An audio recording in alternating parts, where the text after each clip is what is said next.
नमस्कार साथियों, प्रतिज्ञा परिवार में स्वागत है। और RUHS 2024 के एस्पिरेंट्स के मन के अंदर एक सवाल आ रहा है कि काउंसलिंग के अंदर आखिर कौन कौन से डॉक्यूमेंट रिक्वायर्ड रहेंगे।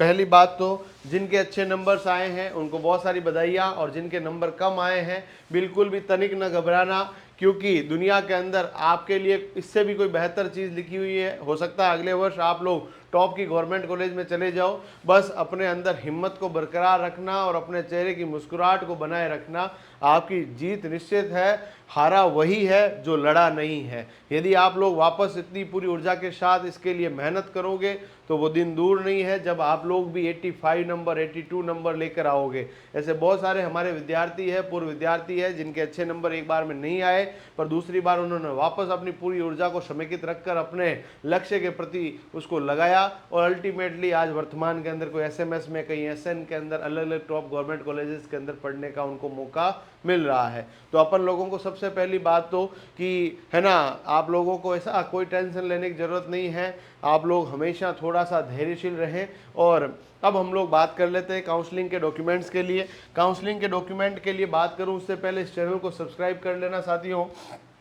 यदि मैं आपके साथ बात करूं कि यहाँ पर जो आपके पास जिनके नंबर मैं आपको कहूँगा 45 प्लस है तो उनको प्राइवेट के लिए ट्राई करना चाहिए, और जिनके 70 प्लस मार्क्स है, 65 to 70% मार्क्स है, उनको गवर्नमेंट कॉलेज के लिए ट्राई करना चाहिए। गवर्नमेंट कॉलेज प्राइवेट कॉलेज की हायरार्की क्या रखनी है, पहले किसको रखना, बाद में किसको रखना है, इन सभी के संदर्भ में अलग से एक वीडियो बनाऊंगा। पर वर्तमान के अंदर मैं आपको बता दूं कि आप लोगों के यदि 29, 30, 31, 36 इस टाइप के नंबर है तो आप प्लीज़, आप सब लोग प्लीज़, आप लोग क्या करेंगे, आप वापस तैयारी करें और एम्स, BSc नर्सिंग और RUHS के लिए ट्राई करें। एम्स के लिए लड़कियां जा सकती है, और Rajasthan university of health science के अंदर लड़के भी जा सकते हैं, लड़कियां भी जा सकती है। तो इन दोनों के लिए ट्राई करें। और साथ ही साथ में अभी आपको पता है तो इंडियन नेवी के अंदर मेडिकल असिस्टेंट की वैकेंसी आई है, जिसमें गवर्नमेंट खुद ही आपको BSc नर्सिंग कराएगी और सैलरी भी देगी। उसका एक अलग से वीडियो मैंने आपके बना रखा है, उसमें केवल और केवल बॉयज़ भाग ले सकते हैं, गर्ल्स उसके अंदर भाग नहीं ले सकते हैं। साथ ही साथ में अपन लैब असिस्टेंट को भी फोकस कराएंगे आपके लिए। लैब असिस्टेंट की वैकेंसी भी इस साल आने वाली है। PCB वाले विद्यार्थियों के लिए स्वर्णिम अवसर है। PCM वाले बच्चे भी लैब असिस्टेंट दे सकते हैं, परंतु अपन लोग इसके ऊपर फोकस करेंगे। अपन को 70 प्लस के लिए गवर्नमेंट कॉलेज और 45 प्लस वालों के लिए प्राइवेट कॉलेज 100% मिल जाता है। और आप लोगों को मैं कह रहा हूं कि यदि आपके अंदर इस तरह का जुनून है कि मुझे तो केवल गवर्नमेंट कॉलेज ही लेनी है, तब गवर्नमेंट कॉलेज के लिए आप लोग वापस ट्राई करें, पूरी ऊर्जा लगाएं। मिल जाएगी, ऑफलाइन और ऑनलाइन हमारे पास अवेलेबल है, बैच बुक्स वगैरह हमारी सब अवेलेबल है। बढ़िया ढंग से तैयारी कीजिए, ठीक है।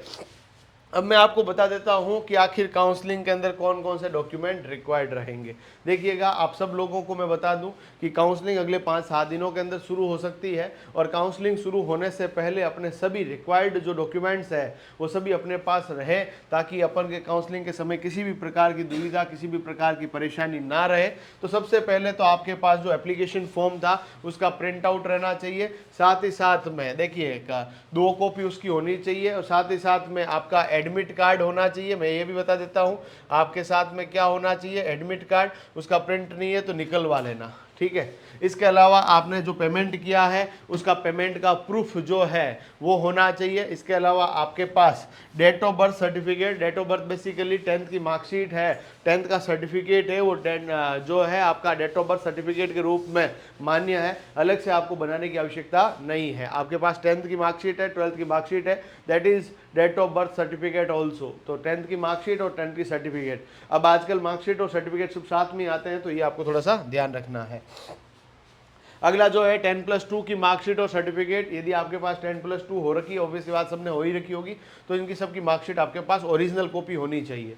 साथ ही साथ में कॉपी ऑफ फोटो आईडी, यानी आपके पास आधार कार्ड, पैन कार्ड या मतदाता पहचान पत्र है, उसका एक फोटो कॉपी होना चाहिए, उसकी ओरिजिनल कॉपी भी आपके पास होनी चाहिए। 4 पासपोर्ट साइज फोटो की जगह आप 8 पासपोर्ट साइज फोटो अपने पास रखिएगा, ताकि आपके कोई भी दिक्कत उस समय ना हो। साथ ही साथ में यदि मैं आपके साथ बात करूं तो आपके पास आप राजस्थान राज्य के निवासी है और राजस्थान राज्य के निवासी होने के साथ आपने ओबीसी, ईडब्ल्यूएस, एससी, एसटी के रूप में आप अपने आप को वहाँ पर भरा है, तो आपके पास राजस्थान का मूल निवास प्रमाण पत्र होना चाहिए। यदि किसी ने नहीं बनवा रखा है, अपने पिताजी को कहिएगा, वो आपको हेल्प कर देंगे, बता देंगे और आपके ई मित्र पर ये बन जाते हैं। इसकी कुछ फॉर्मेलिटीज़ है वो कंप्लीट करनी होती है, उसके बाद राजस्थान का मूल निवास प्रमाण पत्र आप बना सकते हैं।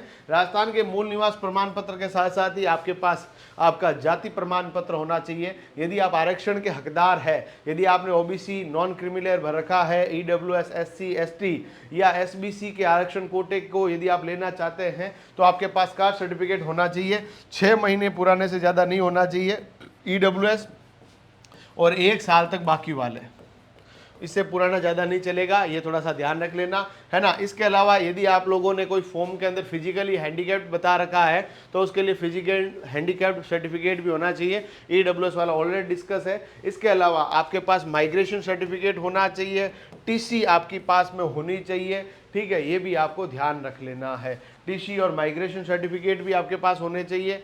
इसके अलावा एडमिट कार्ड, 10th 12th की मार्कशीट, आपका जाति प्रमाण पत्र, मूल निवास प्रमाण पत्र। इसके अलावा आप लोगों के पास यदि आप फिजिकली हैंडीकैप्ड है तो उसका मेडिकल सर्टिफिकेट, ये सभी वहाँ पर डॉक्यूमेंट रिक्वायर्ड रहेंगे। इन डॉक्यूमेंट में से विशेष रूप से 2 डॉक्यूमेंट का टाइम लगता है और वो है मूल निवास प्रमाण पत्र और जाति प्रमाण पत्र। इनको टाइम पे तैयार करवा लीजिए। इसके अलावा जब काउंसलिंग शुरू होगी तो मैं आपको और गाइड करता रहूँगा, लगातार बताता रहूँगा, और जिनके नंबर कम आ रहे हैं उनके लिए बच्चों में एक ही बात कहूँगा, टेंशन नहीं लेनी है कि मन के हारे हार, मन के जीते जीत। यदि तुमने सोच लिया कि मुझे अगले वर्ष के लिए तैयार होना है और मुझे लोग क्या कह रहे हैं उससे फ़र्क नहीं पड़ता, मैं अपने माता पिता की आंखों की चमक को बढ़ाना चाहता हूं, मैं गवर्नमेंट कॉलेज में जाना चाहता हूं, और यदि इस तरह के भाव है तो अपनी तैयारी में लग जाइए। और कोई भी दिक्कत है तो हमसे संपर्क कीजिए, हम आपके साथ आपको मेंटोर करेंगे, आपके लिए आपके बड़े भाई की, आपके टीचर्स की भूमिका के अंदर रहेंगे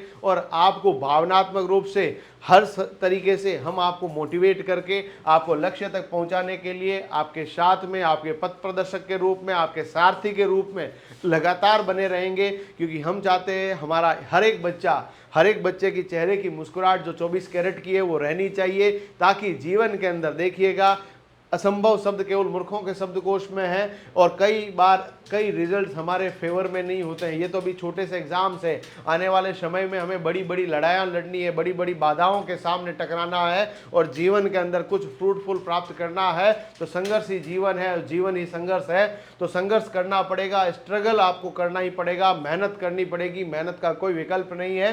पूर्ण रूप से अपने आप को पॉजिटिव एनर्जी के साथ बहुत सकारात्मक माहौल के अंदर अपने आप को रखिए, ताकि बहुत जल्द आप अगले आक्रमण, अगले संग्राम के लिए तैयार हो पाए। बहुत सारी शुभकामनाओं के साथ बहुत बहुत धन्यवाद।